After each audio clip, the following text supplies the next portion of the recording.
Ate, pwede po ba makahingi ng unting pagkain? Of course, ito na po sa inyo na lang po.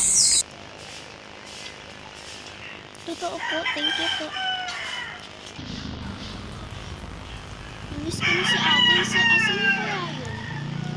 Saan kayo makukuhanap ng pagkain?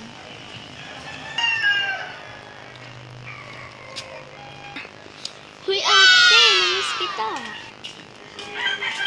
Oo nga, na-miss din kita eh. Pwede ba making